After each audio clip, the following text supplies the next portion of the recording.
Hi everyone, I'm Sally, the branch manager for the Larose Public Library. And today we're going to be making a personalized candle that can be done by all ages.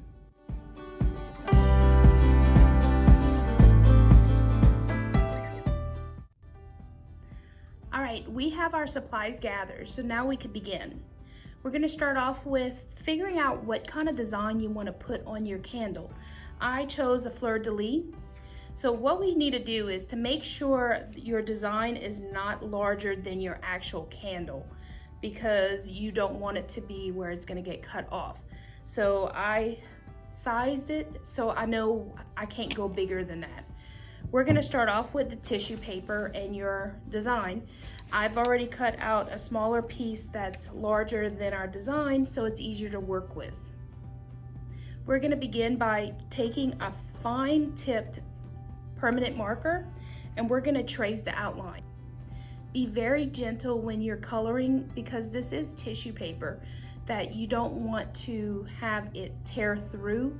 If it does a little bit, that's okay, but you don't want to tear the tissue paper apart.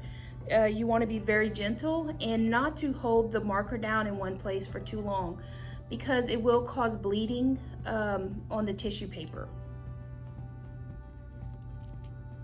And now that I have my outline done, now I can color in with whatever colors I want. With this process, you could use even metallic markers, and they actually show very well on your design.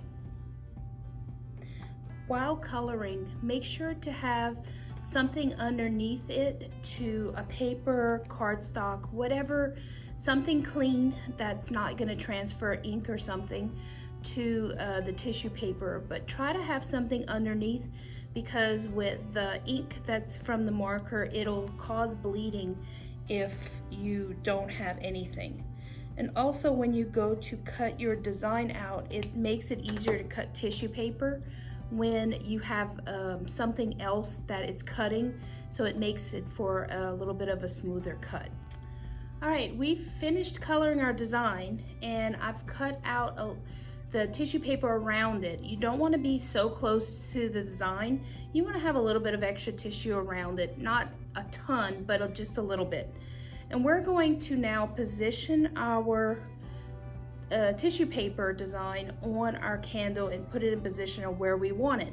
This is where you need to make sure it's straight, because once it gets put onto the candle, it's pretty permanent. And as soon as you figure out where your position is, I'm going to take a piece of wax paper and I'm going to lay it on top of the design, trying not to move it. And we're just going to wrap the wax paper around it. And I'm going to use a piece of tape to hold the wax paper together. So now I have my design covered with wax paper. We're going to take a hair dryer and we're going to slowly rotate it, the heat over where the design is, and this will melt the tissue paper into the candle, making it look like it's seamless, where you won't be able to see the edge of the tissue paper anymore.